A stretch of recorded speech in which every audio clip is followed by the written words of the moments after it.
അസ്സലാമു അലൈക്കും വറഹ്മത്തുള്ളാഹി തആല വബറകാതുഹു.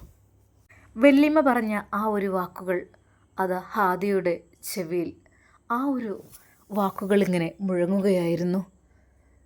വെറുതെയല്ല ജസീർ എന്നോടിങ്ങനെയൊക്കെ പെരുമാറിയത്. അതെ, അവൻ്റെ മുമ്പിൽ അവൻ്റെ ശത്രു ഞാനാണ്. പക്ഷേ മറ്റെന്തൊക്കെയോ അതിൽ നടന്നിട്ടുണ്ട്. എന്നെയാണ് തെറ്റിദ്ധരിച്ചിരിക്കുന്നത്. ഞാൻ അദ്ദേഹത്തിൻ്റെ ജീവിതത്തിലേക്ക് ഇടിച്ചു കയറി വന്ന പോലെയാണ്. അതെ, ഞാൻ ഒന്നും അറിഞ്ഞിട്ടില്ല. എന്നോടെന്തിനാണ് ഈ കാര്യങ്ങളൊക്കെ പറയുന്നത്? എന്നോട് പറഞ്ഞത് നീയാണ് എൻ്റെ പെണ്ണിനെ ഇല്ലാതാക്കിയത് എന്നൊക്കെയാണ് പറയുന്നത്. ജസീറിൻ്റെ മനസ്സിൽ വളരെയധികം വിഷമവും ദുഃഖമുണ്ട്. അവൻ്റെ ജീവിതത്തിൽ ആഗ്രഹിച്ച പെണ്ണിനെ അവൻക്ക് കിട്ടിയില്ല. അതിൻ്റേതായിട്ടുള്ള ടെൻഷന് നല്ല രീതിയിലുണ്ട്. എന്നാൽ വെല്ലിമ്മ അവളോട് പറയുകയാണ്, മോളെ, പൊന്നു മോളെ, ഞങ്ങളുടെ മോൻ അങ്ങനെയല്ലായിരുന്നു. നല്ല മോനായിരുന്നു, എല്ലാം കൊണ്ടും നല്ല മോന്. പക്ഷേ ഇപ്പം ഞങ്ങളുടെ കുട്ടിയുടെ സ്വഭാവം ആകെ മാറിയിട്ടുണ്ട്.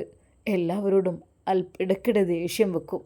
അതെ, നിന്നോട് മോളെ എങ്ങനെയാണ് അവൻ്റെ പെരുമാറ്റം? മോൾക്ക് വിഷമകരമായി എന്തെങ്കിലും തോന്നിയിട്ടുണ്ടെങ്കിൽ മാപ്പ് ചോദിക്കുന്നു, അല്ലാതെ എന്ത് ചെയ്യും? എന്നാലും എൻ്റെ മരുമകൾ സെലീന എന്ന അവൾ എവിടേക്കാണ് അവർ പറഞ്ഞയച്ചത് എന്നൊരു പിടുത്തമില്ല മോളെ.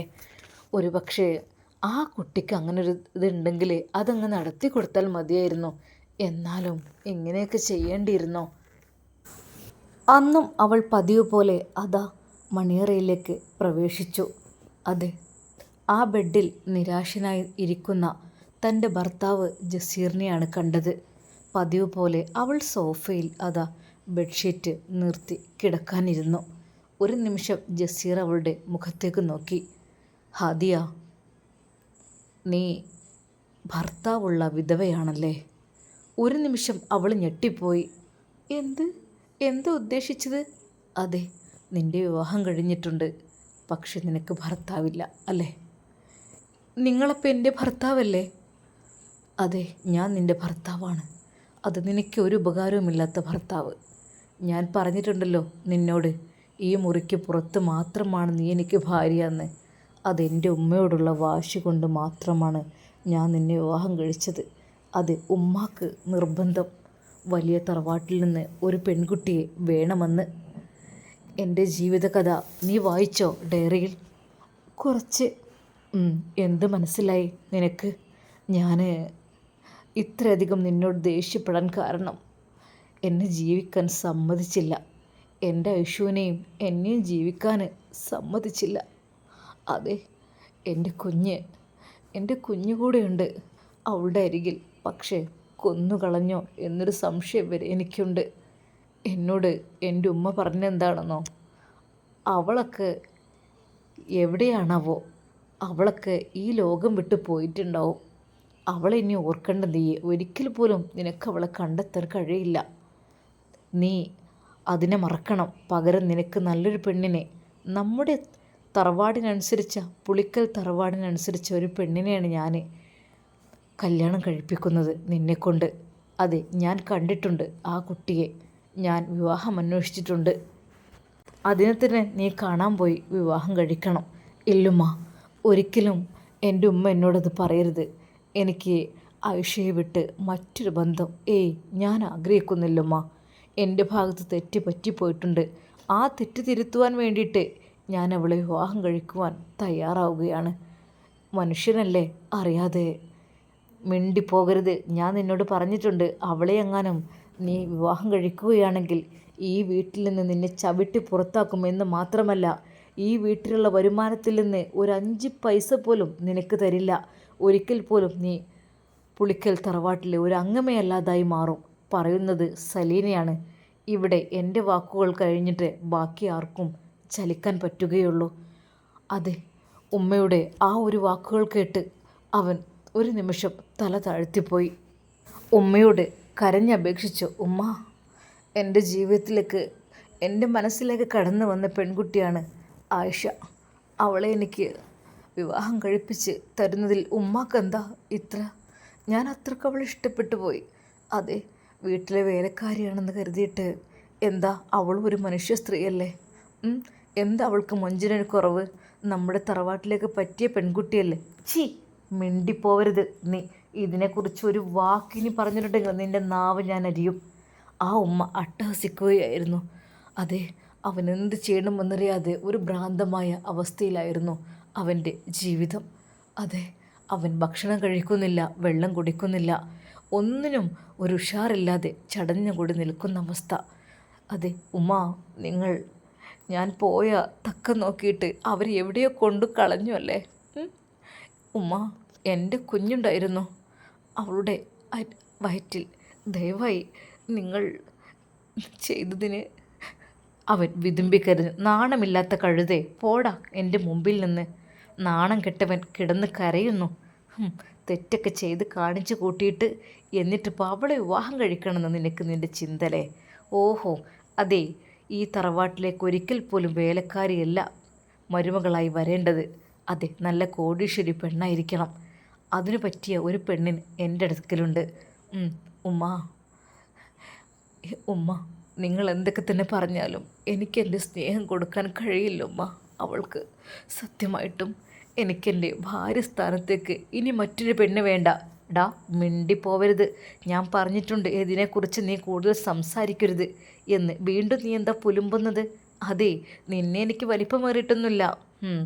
അത് സെലീനൊരു വര വരയ്ക്കും. അതിനപ്പുറത്തേക്കായിട്ട് ഈ തറവാട്ടിലെ ഒരു കുട്ടി ഇതുവരെ ചവിട്ടിയിട്ടില്ല. പിന്നെന്താ നീയായിട്ട് ഇങ്ങനെ? ഞാൻ പറഞ്ഞല്ലോ, നിനക്ക് വേണമെങ്കിൽ ഈ നിമിഷം ഇവിടുന്ന് ഇറങ്ങിപ്പോകാം. പക്ഷേ പിന്നീട് ഒരു 5 പൈസ ഈ ഒരു തറവാട്ടിൽ നിന്ന് നിനക്ക് കിട്ടില്ല. അറിയാമല്ലോ, നിൻ്റെ ഉമ്മയായ എൻ്റെ സ്വഭാവം നിനക്ക് കൂടുതൽ എൻ്റെ അടുക്കൽ വിളച്ചിലെടുക്കലേ മോനെ. ഒരു നിലക്കും ആ ഉമ്മ സമ്മതിച്ചില്ല. ആ വേദനയാണ് ജസീറിൻ്റെ തലക്ക് കയറിയത്. ഒരു നിമിഷം അവൻ വിചാരിച്ചു, അതെ, വേലക്കാരിയുടെ മകളെ എന്താ സ്നേഹിക്കാൻ പാടില്ലേ? അവൾക്ക് സ്നേഹിക്കുന്ന ഒരു മനസ്സില്ലേ ആ കുട്ടി? ആലോചിക്കാൻ കൂടി കഴിയുന്നില്ല. ഉമ്മ, നിങ്ങളൊരു കാര്യം എന്നോട് പറയണം. എവിടെയാണ് നിങ്ങൾ ഐഷുവിനെ പറഞ്ഞയച്ചത്? നിങ്ങൾ പറഞ്ഞു തീരൂ. പോടാ എൻ്റെ മുമ്പിൽ നിന്ന്. ഞാൻ പറഞ്ഞിട്ടുണ്ട് ആ വാക്കിവിടെ ഉച്ചരിക്കരുതെന്ന്. അതെ, ഞാനല്പം സ്നേഹം വാരിക്കൊരി കൊടുത്തു, കുറച്ചധികം ക്യാഷ് കൊടുത്തു ആ പട്ടിണി പാവങ്ങൾക്ക്. അപ്പോഴവർ തലയിൽ കയറി. അല്ലെങ്കിലും പുളിക്കൽ വീട്ടിലെ ചെക്കനെ പ്രേമിക്കാൻ മാത്രം അവൾക്ക് എന്ത് യോഗ്യതയാണുള്ളത്? ഒന്ന് ആലോചിച്ച് നോക്ക് ഉമ്മ. അതിന് യോഗ്യത വേണോ? അത് മനസ്സുകൊണ്ട് തോന്നുന്ന ഒരു സംഭവമല്ലേ. അതിന് ഒന്ന് പോടാ അവിടുന്ന്. നിൻ്റെ വാക്ക് കേട്ട് നിൽക്കാൻ എനിക്കൊഴിവില്ല. അതും പറഞ്ഞുകൊണ്ട് ശക്തമായി ഐഹീൽ ചവിട്ടി ശബ്ദമുണ്ടാക്കിക്കൊണ്ട് അതാ അവർ നടന്നു പോവുകയാണ്. അതെ, ഞാൻ പറഞ്ഞ അതിൻ്റെ ബാക്കിലായിട്ട് നീ തട്ടുത്തരം പറയാൻ നിൽക്കണ്ട, മനസ്സിലായല്ലോ എന്ന് പറഞ്ഞ് ഒരിക്കൽ കൂടി അവനെ ഉപദേശിച്ചു പോയി. ദിവസങ്ങൾ കൊഴിഞ്ഞുപോയി. അതിനിടയിലാണ് ഈ ഒരു വിവാഹാലോചന. അതെ, ഹാദിയുടെ വീട്ടിലേക്ക് വിവാഹാലോചിക്കാൻ പോകുന്നതും കാണുന്നതും എല്ലാം. ഹാദിയെ കുഴപ്പമില്ലാത്ത പെൺകുട്ടി. അതെ, ഉമ്മാക്കാണെങ്കിൽ അതെ അവളെ തന്നെ വേണം. കാരണം മറ്റൊന്നുമല്ല, അവൾ കുറച്ചധികം സ്വത്തും സമ്പത്തൊക്കെ ഉള്ളവരല്ലേ, അതുകൊണ്ടായിരിക്കും. പക്ഷേ എന്ത് ചെയ്യാൻ? അഭിനയിക്കുവാൻ വേണ്ടി മാത്രം, തൻ്റെ ഭാര്യ എന്നുള്ള ആ ഒരു സ്ഥാനം അലങ്കരിക്കുവാൻ വേണ്ടി മാത്രം. അല്ലാതൊരിക്കൽ പോലും എനിക്ക് അവളുമായി ബന്ധം പുലർത്താൻ സാധിക്കില്ല. അതെനിക്ക് ഇഷ്ടമല്ല. എൻ്റെ ജീവിതത്തിൽ ഒരു പെണ്ണ് കടന്നു വന്നിട്ടുണ്ട്. ആ പെണ്ണിനെ മാത്രമേ ഞാൻ ഇനി വിവാഹം കഴിക്കൂ. അല്ലാതെ ആരൊക്കെ തന്നെ എന്തൊക്കെ തന്നെ പറഞ്ഞാലും ഒരിക്കൽ പോലും മറ്റൊരു വിവാഹത്തെക്കുറിച്ച് ഞാൻ ചിന്തിക്കില്ല എന്ന് വിചാരിച്ചതായിരുന്നു. പക്ഷേ എന്ത് ചെയ്യാൻ? അവൻ്റെ കഥകളെല്ലാം പറഞ്ഞു. ഹാദിയ അതെല്ലാം കേട്ടു. ഹാദിയ, നീ വിധവയാണല്ലേ? ഭർത്താവുള്ള വിധവ? അവൾ ഒരു നിമിഷം ചോദിച്ചു. അല്ലയോ ജസീർ? എവിടെയാണ് ഐഷ എന്ന് നമുക്ക് കണ്ടുപിടിക്കാൻ പറ്റുമോ? അറിയില്ല. എൻ്റെ ഉമ്മ അത്രക്കും എവിടെയാണ് കൊണ്ടിട്ടതെന്ന് പോലും അറിയുന്നില്ല. അങ്ങനെയാണെങ്കിൽ ഞാൻ തന്നെ തപ്പിപ്പിടിക്കൂലേ? പറയാൻ എന്ത് ചെയ്യും? അതെ, എൻ്റെ ഉമ്മ എല്ലാവരെയും ഭയപ്പെടുത്തി കാൽക്കീഴിൽ നിർത്തുന്ന ഒരു ഉമ്മയാണ്. അതുകൊണ്ട് ഏയ് പറഞ്ഞു തരില്ല. ഹാദിയ, എന്നോട് നീ ക്ഷമിക്കണം. നിന്നെ എനിക്ക് വിവാഹം കഴിക്കാൻ ആഗ്രഹം ഒരിക്കലുമില്ലായിരുന്നു. പക്ഷേ ഉമ്മയുടെ നിർബന്ധപ്രകാരം മാത്രമാണ് ഞാനിതിൽ നിന്നത്. പക്ഷേ ഉമ്മ മനസ്സിലാക്കിയില്ല എന്നെ. ആ ദേഷ്യത്തിൽ നിന്നെ ഞാൻ എന്തൊക്കെയോ വിളിച്ച് പറഞ്ഞിട്ടുണ്ട്. അതെ, പക്ഷേ എന്ത് ചെയ്യാൻ, എൻ്റെ വിഷമങ്ങൾ മാറ്റാൻ എനിക്ക് ഒരു തെറ്റുകാരനാവേണ്ടി വന്നു. പല തെറ്റുകളിലും ചെന്ന് ചാടി. അതെ, ഹണിമൂണിന് നമ്മൾ റിസോർട്ടിലേക്ക് പോയപ്പോൾ ആ ഒരു കാഴ്ച നീ കണ്ടതല്ലേ? അതൊക്കെ എൻ്റെ തെറ്റുകൾ, എൻ്റെ സങ്കടങ്ങൾ മായ്ക്കുവാനുള്ള ഓരോ പോംവഴികളായിരുന്നു. അല്ലാതൊരിക്കൽ പോലും എനിക്ക് അവളോട് സ്നേഹമുണ്ടായിട്ടോ ഒന്നുമല്ല. എൻ്റെ സങ്കടം അത് മാത്രം. ഹാദിയ, എൻ്റെ കാര്യങ്ങൾ നിനക്ക് മനസ്സിലായല്ലോ. ഇനി നിനക്ക് ഈ ബെഡിൽ കിടക്കാം. പക്ഷെ ഒരിക്കൽ പോലും എനിക്ക് നിന്നെ എൻ്റെ ഭാര്യയുടെ സ്ഥാനത്ത് കാണാൻ സാധിക്കില്ല. ഒരു പെങ്ങളുടെ സ്ഥാനത്ത്. ഒരു നിമിഷം അവൾ ആ മഹർമാലയിലേക്ക് നോക്കി. ഈ മഹർ എന്തിന് ഞാൻ അണിയണം എന്നുള്ള രീതിയിൽ. അതെ, എനിക്കൊരു കാര്യം പറയാനുണ്ട്. എന്താ? ഈ മഹർ, ഇതിൻ്റെ അവകാശി ഒരിക്കലും ഞാനല്ല. ഇതിൻ്റെ അവകാശിയെ കണ്ടെത്തണം. ഇതിൻ്റെ അവകാശിയെ കണ്ടെത്തിയിട്ട് കൊടുക്കണം. ഇതാ ഈ മഹർമാല എൻ്റെ കഴുത്തിൽ നിന്ന് അഴിച്ചോളൂ. ഒരിക്കൽ പോലും ഞാൻ നിങ്ങളുടെ ജീവിതത്തിലേക്ക് ശല്യമായിട്ട് വരില്ല. അതെ, നിങ്ങൾ ആഗ്രഹിച്ച ആയിഷയുടെ കൂടെ നിങ്ങൾ ജീവിക്കണം. എങ്കിൽ മാത്രമേ നിങ്ങളുടെ ജീവിതത്തിൽ സന്തോഷമുണ്ടാവുകയുള്ളൂ. ഈ മഹർമാല അഴിച്ചെടുത്തോളൂ. ഞാനത് എൻ്റെ സമ്മതപ്രകാരമാണ് തരുന്നത്. അത് അവൾക്ക് അവകാശപ്പെട്ടതാണ്. എന്നാൽ ഒരു നിമിഷം അവളുടെ കണ്ണുകളിലേക്ക് അവൻ നോക്കി. ഹാദിയ, ജീവിതത്തിലേക്ക് പ്രതീക്ഷയോടെ കടന്നു വന്ന നീ അല്ലേ? ചതിക്കപ്പെട്ടു അല്ലേ എൻ്റെ കാരണം കൊണ്ട്? എന്ത് ചെയ്യാൻ, ഞാനൊരു ഭ്രാന്തനായി മാറിയിരുന്നു. ഞാൻ പലതും വിളിച്ച് പറഞ്ഞിട്ടുണ്ട്. അതെ, നിന്നെ എൻ്റെ കൂടെ കിടത്താൻ പറ്റാത്തതിൻ്റെ കാരണം മറ്റൊന്നുമല്ല. അവിടെ എൻ്റെ ഐഷ ഉണ്ടായിരുന്നു. എൻ്റെ ഐഷയ്ക്കുള്ള സ്ഥലമാണ് ഞാനവിടെ ഒഴിച്ചു വിട്ടത്.